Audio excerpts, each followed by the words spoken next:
ยู่ไปทางใดเด้จะยกไปข้าวเต้าอ่ะโอ้จะยุ่งเฮ้ยน้อยก็เวียนสบายดีอ้าย สบายดีสบายดี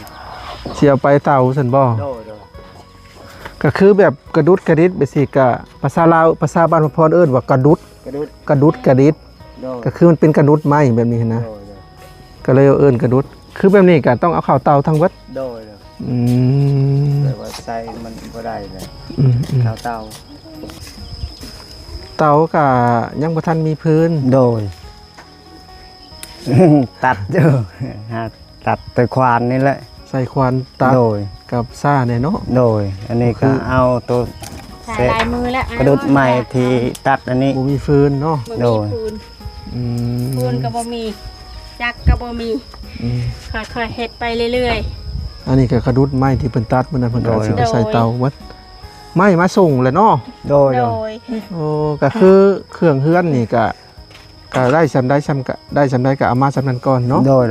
ก็คือทางบ่ล่าเพิ่นเอาเบิดงบแล้วบ่บัดนี้หมดงบเบิดงบเนาะก็คือเพิ่นมีงบซะนี่เพิ่นก็สร้างมาซำนี้ตามที่บ่พรไปเลยนะพี่น้องก็บ่แม่นว่ามีงบหลายแล้วสร้างมาทีเดียวบ่ก็นี่แหละก็ได้ซำใดก็เอาซำนั้นหั่นน่ะเนาะโดยเป็นได้1ข้าว1น้ำกำลังสิ เริ่ม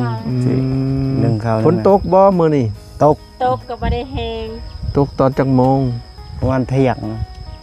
รู้สึกว่าซุ่มซื่นอยู่เนาะโดยอากาศก็เย็นอยู่เมื่อวานนี่ก็ตกเนาะเมื่อวานนี่ตกอากาศยังร้อนอยู่ตกว่ามื้อนี้ก็ถือว่าอยากเย็นเนี่ยนะโดยไม่ทราบนี่ก็เป็นบ่ทานเป็นคือกันแต่บ่กล้าบ่โดยเป็นคือกันมันบ่คือพวกไม้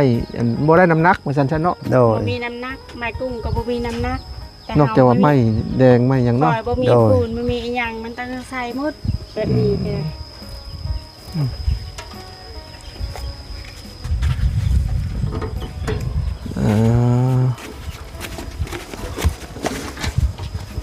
ไม่ทราบก็คือบริทิมละล่านะพี่น้องข้าวเตาทั้งเบิดเลย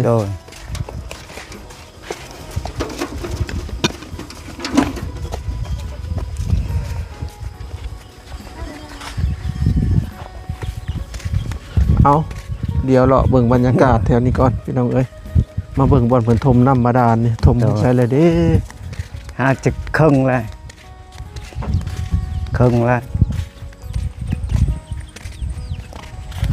เราก็ได้ซ้ำนี่เนาะโดยบ่แม่นง่ายเด้คือสิเต็มนี่ถ้าแม่นรถ6ล้อ10ล้อก็อย่างละรถพุ่นพี่น้องโดยมันเลิกอันนี้ได้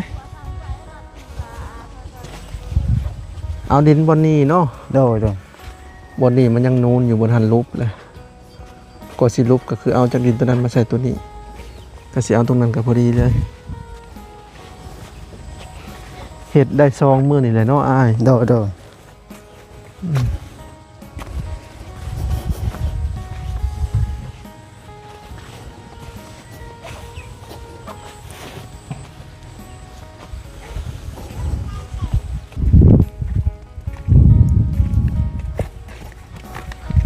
เดี๋ยวเลาะเบิ่งก้าเพิ่นก่อนพี่น้องเอ้ย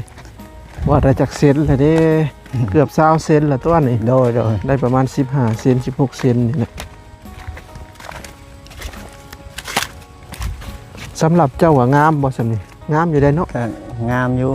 หันมันอยากห่างเนาะโดยยังมันทันออกซะนั่นสงสัยตายแล้วเนาะก็บ่ฮู้เลยตายแล้วถ้าบ่ออกประมาณโดยถ้าตัวที่ได้ห่างนะเวลาเขาลุกจะง่ายได้ง่ายถ้าเวลาตัวที่ลุกมันหยาบ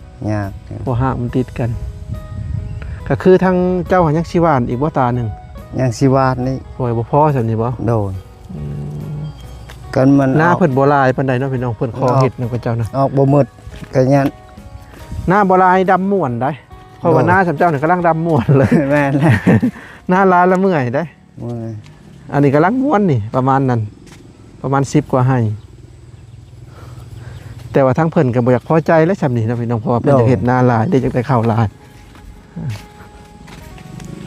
ฮอดบ่อนง่าไม้ตัวนั้นบ่อ้ายบ่อนเจ้าเฮ็ดโดย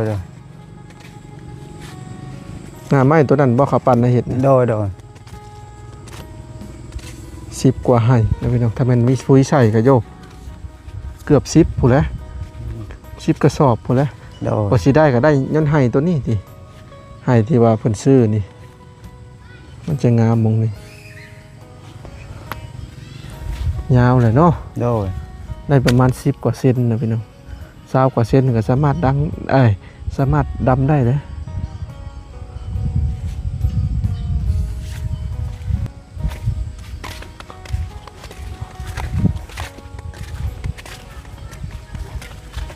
พื้นนั้นยังบ่เต็มเต่าง่ายดอกเนาะ โดย เจ้าใส่ควานตัดอยู่ไสก็ ผู้อยู่พุ่นไกลกับหานนั้นนาบ่าวน่ะ มันสมแปลงหลุดฮะ โดยบักมืดแล้ววันนี้ อ่า ว่า ใส่ สิ ควานบัก โดยว่าสิไปบักต่อเลย สิไปบักจังหน่อยนี้ โดย หรือว่าหึงหรือว่ามืออื่น ก็สิบักแล้วจังหน่อยบักอีกตัด อืม ไปเรื่อยๆน่าจะมื้ออื่นจังสิแก่มาหักบักก็มันมีแต่ทอนยาวๆนะ เพราะว่าเขาถ้าสิบักคันชั้นเนาะก็ต้องใส่แหงเนาะ โดย ใส่ควานกว่าจะขาดแต่ละอัน มาตัดอยู่นี่อีกสมมุติ ยาว บ่คือสุเพิ่นมีจักเนาะ โดย ปาดแงน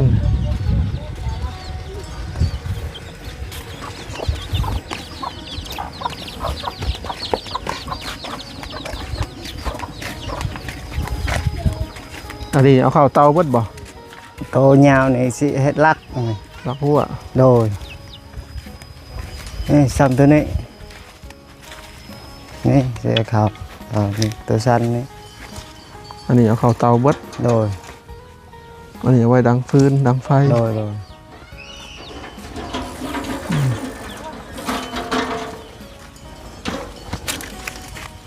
ถึง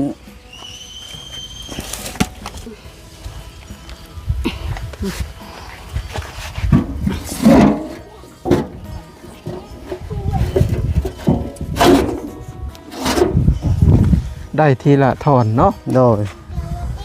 สุก ถ้ามีรถไทยนี่คนไปเบิดเทื่อเดียว โดย มาใส่รถดันเลย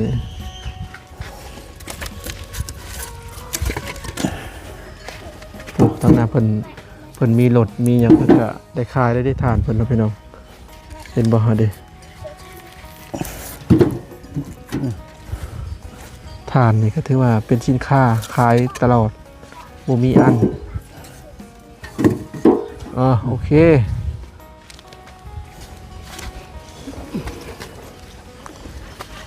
ได้ทีละดนเนาะ โดย ถอน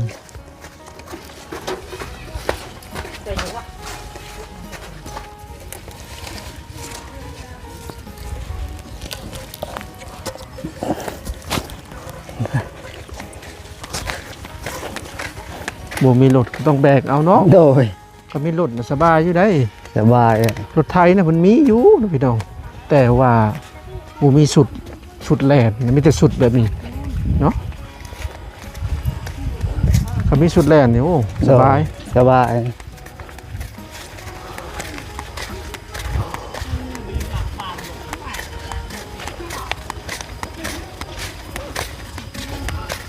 คือทั้งอ้ายลำพันธ์นี่เห็นเพิ่นเฮ็ดนี่ก็สะออนเพิ่นนะเนาะอ้าย โดย เพิ่นมีเครื่องมือเนาะ โดย ก็สะออนเพิ่นเพราะว่าเพิ่นมีเครื่องมือมีรถ มีจักร เฮาก็บ่ถอยสิสู้ต่อไป สู่ต่อไปเนาะ โดย เฮ็ดได้ซะ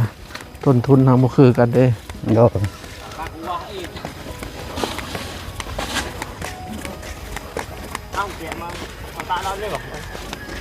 คือเพิ่นก็ได้ขายแล้วได้หยุ่งนี่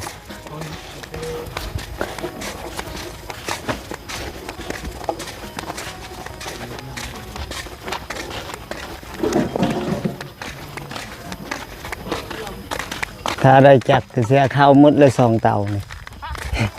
มันมีจักร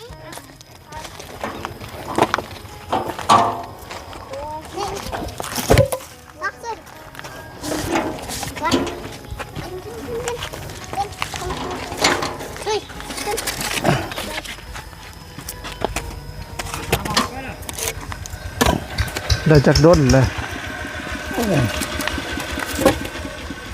เอาเข้ามือได้สาย เข้าเมื่อกี้นี่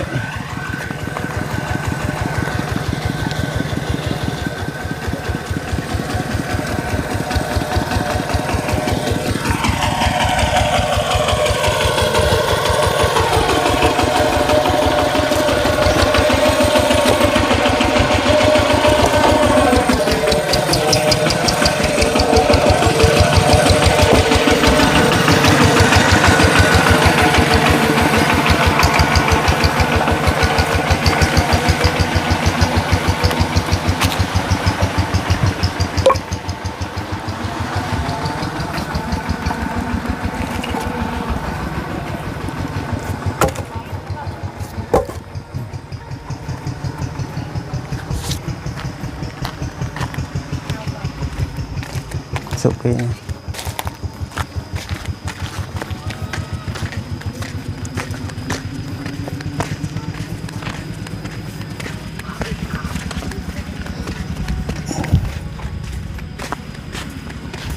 พิ่นไปเอาอยู่ใช้สาย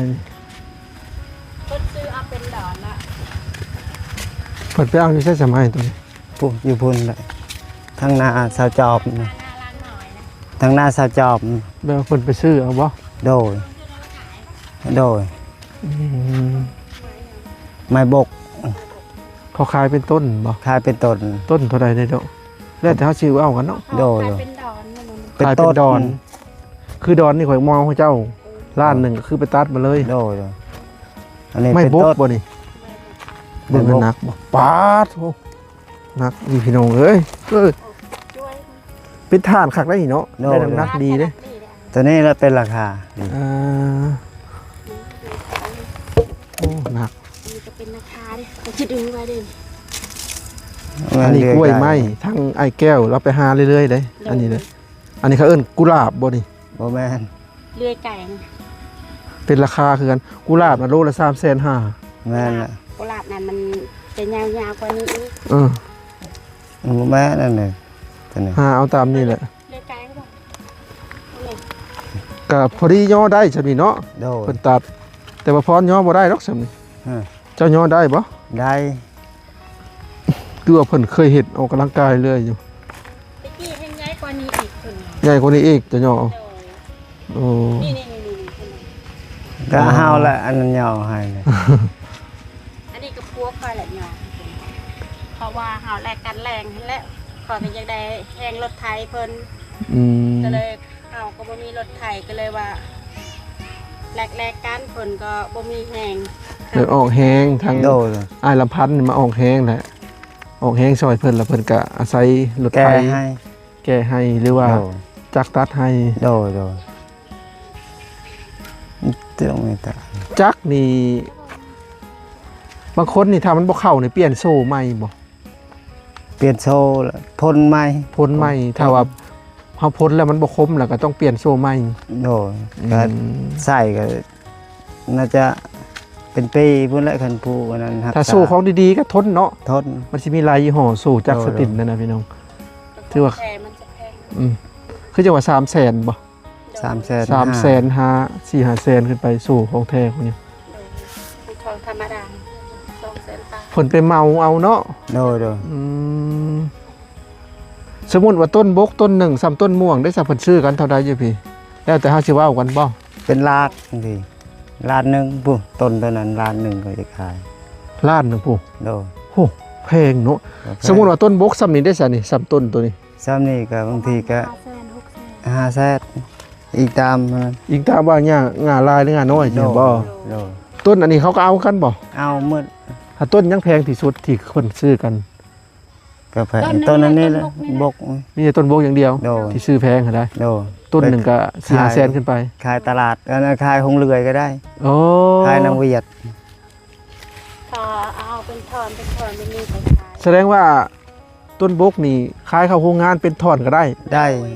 ต้นอย่างอื่นเพิ่นบ่จะเอาบ่ บ่ เอามันราคา อัน ถู นั้น ก ราคานี่ต้นอีหยังก็สิเอิ้น ไม่ตีว ไม้ตีว่าเขาเอิ้น ไม่ตีวก็แพง ไม้ตีแล้วต้นนั่นนี่ต้นนี่ค่อยเอิ้นไปจักนั่นนะนี่ต้นนี่ต้น ต้นเมือด เหมือน ตัวนี้จะแพงกว่า โอ้ต้นเหมือนกับแพงกันแล้วมันก็ โอ้ มันเป็นถ่านกล้าเด้ โดย โดย หันบ่ค่อย แพงด้วยเพิ่น หันบ่ค่อยมีต้นใหญ่ต้นเหมือน บ่มี ต้นยังต้นระเบียงนั่นเนาะ ต้นมันมีน้ น้ำระเวียงกับแพง นี่ต้นละนี่กระแพงนี่อ่ะเขาเอาเด้ อืม ต้นมันมีน้ น้ำระเวียง ภาษาไทยเพิ่นเอิ้นน้ำเป็นจังเนาะพี่น้องเดี๋ยวจะให้เบิ่งนี่โอ้ยผู้ใดเหยียบนี่ป่วยย้อนนี่ ำโดย ำแม่นแหละ นี่น้ำระเวียงนี่ หนักด้วยนี่มันใหญ่ น้ำพวกนี้โหอันนี้ก็ซื้อแพง โดย ต้นติ้วก็แพง โดย นี่ต้นติ้วนี่ แล้วก็ต้นเมือนแอบ้านหมอพรเอิญนี่บ้านจะเอิญต้นหยังซะ เหมือนแอก เมือนแอเมือนแอนี่บ่ได้มีต้นใหญ่ปานใดได้ บ่มี หัดเพิ่นก็เอาเนาะ โดย แต่ว่าต้นติ้วต้นติ้วนี่เป็นราคา เขาขายน้ำมันก็มีใหญ่ก็มีอันนี้ก็เป็นราคาก็ใหญ่ขึ้น อืม ซ้ำแขนซ้ ทานเห็น ำ มี ซ้ำอันนี้ในต้นนี้ อืมอืม ซ้ำต้น พอเวลาเฮาเฮ็ดท่าแล้วมันจะกล้าแล้วก็จะได้น้ำหนัก โดย เนาะดังไผก็ติด โดย พวกต้นบกบอต้นติ้วต้นเต้าต้นเมือดต้นระเวียงประมาณนี้ต้นอื่นๆก็ได้กัน ก็ได้ แต่มันเบา แต่ในอนาคตนี่เบิดแล้วต้นไม้นี่ต้นอันนี้ก็ได้เบิด ต้นอันนี้ก็นะ อืม เขาเอ่ย ได้เบิด บกอันยังอันนี้เขาเอ่ย มัก บก ไผ่มักไผ่ บ่บกป่า บ่แม่น บกป่าเขาเอ่ย ขนาดเจ้าอยู่น้ำป่าก็ยังบ่ฮู้ซื้อต้นไม้เนาะ บ่ฮู้ แบบนี้เขาก็ ต้นมะข้อนี่ก็ได้นัก นักตัวนี้ อันนี้เขาเอิ้นต้นนี่หยังเนาะ มาก จำนี่เพิ่นก็เอา ไผ่ ได้พี่น้องเอ้ย คือมักไผ่มากอะ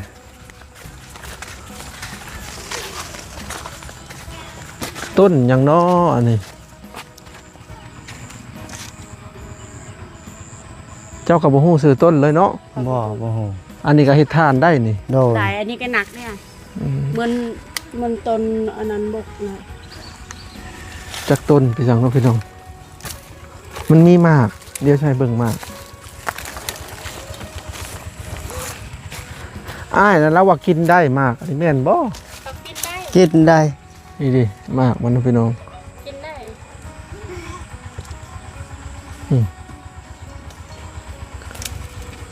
นี่ดินี่จักต้นนี่ครับเวลาย่ำเฮ็ดออกนี่ดอนนี่ก็พอมีอยู่ เท่า เนาะ นี้แหละ แถวนี้ เฮ็ดปวกกันได้ โดยปีกายนี่ก็อยู่นี่แหละโลปลายอ้าว โอ้ นี่นี่ มันมีเสื้อมันจังลมเนาะ โดย อันนี้ก็ถ้าฝนมันตกบ่อยๆนี่มันจะเริ่มสิออกแล้ว อืมอ๋อ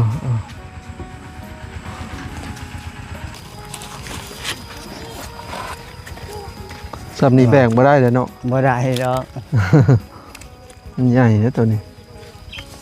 ได้บ่ได้ เฮ็ดเตียงก็ได้เลยเนาะอ้าย โดย ค่อยสิได้ไม้นี่ว่าแล้วก็ได้ น่ะ ผ่าเป็นริ้วเฮ็ดตู้กับคงกับข้าวได้เบิด ได้หมด เห็ดไปเร็วแล้วทาสีสแลกกันมอดกันยังเนื้อไม้มันได้เบิดนะพี่น้อง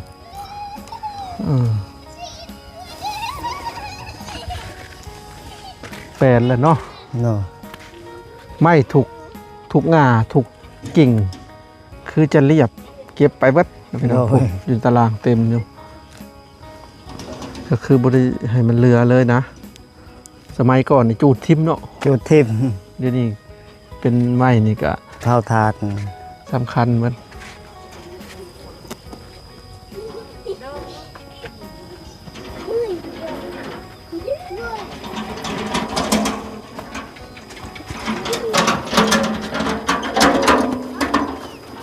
มื้อนี้น้องสีพระจันทร์ไปใช้ ไปคุดกี่หล่อ คุณจะรอกินแรงเนาะ หาย ได้บ่บ่ล่ะครึ่งรถเข็นน่ะผู้หนึง วะ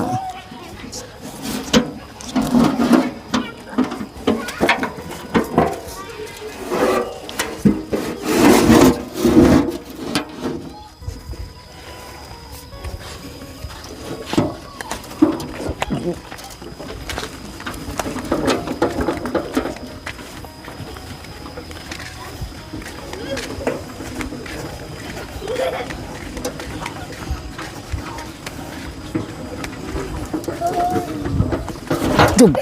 จุบ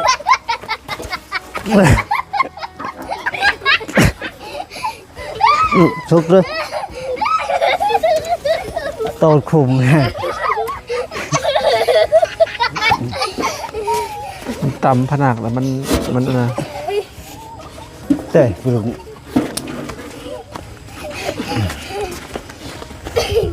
ต้นคุมเลย